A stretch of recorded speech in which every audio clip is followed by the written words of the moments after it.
Have you ever stopped to notice how easily and how quickly we allow the outside world to control our inner state? One small text notification appears on your phone, and instantly your mood collapses.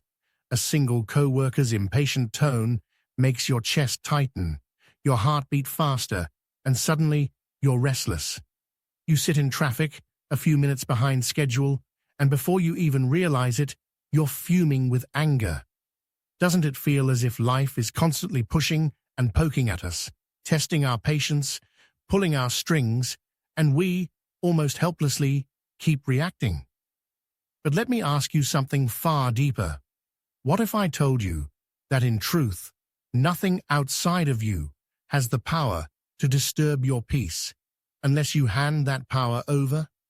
What if the greatest strength doesn't come from fighting back, shouting louder, or pushing harder, but from not reacting at all? The Buddha once gave us timeless wisdom. Pain is inevitable. Suffering is optional. And the golden key that unlocks this understanding is the art of non-reaction. Today, I invite you to walk with me through this teaching, to dive beyond the surface, and to see why non-reaction is not just a spiritual ideal, it is the ultimate human power. And by the end of this journey, you'll discover how to stop giving away your inner calm and how to start living from a place of unshakable strength. Let's be honest with ourselves for a moment. Most of the suffering we carry doesn't actually come from life itself. It comes from our response, our resistance, our reaction to life. Think carefully.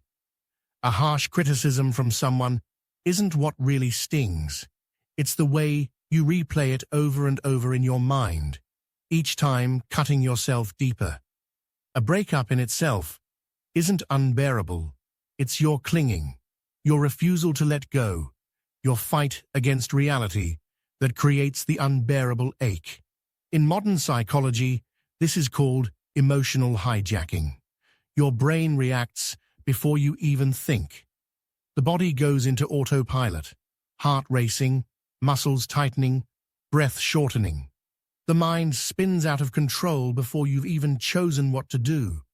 But centuries before psychology gave it a name, Buddhist wisdom had already revealed it. The Buddha compared the human mind to fire. The more you feed it with reaction, the stronger it burns and the more it scorches you. Every time you react without awareness, you give away your peace to someone else, to something else, to the outside world. Let's bring this down to real life. Picture this.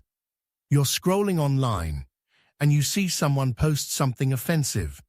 Your fingers instantly type a response. Hours later, you're still unsettled, replaying the argument in your head. Or your partner says something sharp in the middle of an argument. You snap back without thinking. What happens? The fight escalates. Both of you suffer, and hours of peace are lost. Or your boss points out a mistake. Instead of calmly listening, you react with defensiveness. Your confidence crumbles, your motivation drops. Do you notice the pattern?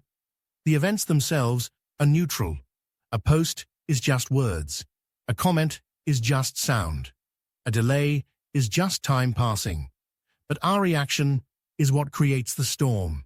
Every single time you react blindly, you shrink. You make yourself smaller than the situation. You hand over your strength to something trivial.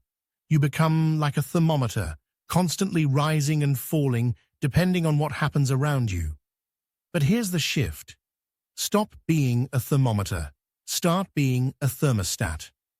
A thermometer only reflects what's around it. If people are rude, you heat up. If things go smoothly, you cool down. But a thermostat sets the temperature. It creates the climate and remains steady, no matter what the weather outside is doing. This is the gift of non-reaction. You set your emotional temperature. You decide to remain calm in chaos, centered in conflict, unshaken in storms. The Buddha called this state equanimity, a mind that is balanced, free, and unshaken. Now let's clear one of the biggest misunderstandings. Non-reaction is not weakness. It is not passivity. It is not the same as letting people walk over you. In fact, it is the exact opposite.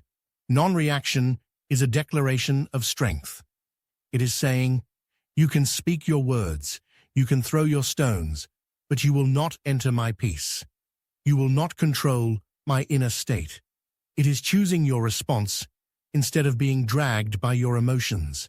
And that, right there, is real power. Because every reaction costs you. Think of the anger that lingers after an argument, how it drains your body and mind. Think of the anxiety after bad news, how it steals your sleep, your clarity, your focus. Think of jealousy, resentment, overthinking, all of them reactions that silently consume your life force. Non-reaction is not just spiritual, it is intensely practical. It preserves your energy, it shields your peace, it keeps your mind sharp. When you stop reacting, you stop leaking energy, and what remains is calm, steady power. So how do we practice this? Let's break it down. Step 1. Notice the trigger. The moment you feel anger rising, or fear, or restlessness, become aware. Say silently to yourself, here's the trigger. Step 2. Pause before reacting. Breathe. That pause is golden. It creates a gap between stimulus and response. Step 3. Feel without fueling. Let the emotion pass through you, but don't feed it with stories. Don't replay old memories. Don't add fuel. Just let it rise and let it go. Step 4. Choose your response. Ask yourself, what would the calm, wise version of me do here? Most of the time, the answer is breathe, wait, stay silent, or walk away. Step 5. Reflect afterwards. Once the moment has passed, ask yourself, where did I stay calm? Where did I react? This reflection strengthens your awareness for the next time. Let's test this with a simple example. Imagine you receive a text message that feels rude or dismissive. Your first impulse is to react. Type back, defend yourself, attack, prove your point. But what if instead you paused? What if you waited 10 minutes, an hour, or maybe chose not to respond at all? You would instantly feel your power return. You would see clearly. Their message doesn't own your peace. Your reaction, or your non-reaction, is your choice. That's where true freedom lives, in the space between the trigger and your response. The Buddha once said, better than 1,000 hollow words is one word that brings peace. And when you live in non-reaction, you move from chaos to clarity. You take charge of your mind instead of letting it control you. And over time, something beautiful begins to happen. People start to respect you more. Your energy grows stronger. New doors open because you are no longer driven by impulses. You become like the eye of the storm, calm, still, powerful. Close your eyes for a moment and imagine a life where no insult disturbs you, no failure breaks you, no chaos shakes you. Because you've mastered the art of non-reaction. You've become the thermostat. You've chosen peace as your strength. That strength has always been within you, waiting for you to claim it. So if this teaching resonates with you, if it speaks to your heart, and you're ready to reclaim your peace and power, then join me on this path. Subscribe, stay connected, and let's practice this wisdom together. May you remain peaceful. May you remain strong. And above all, may you be free.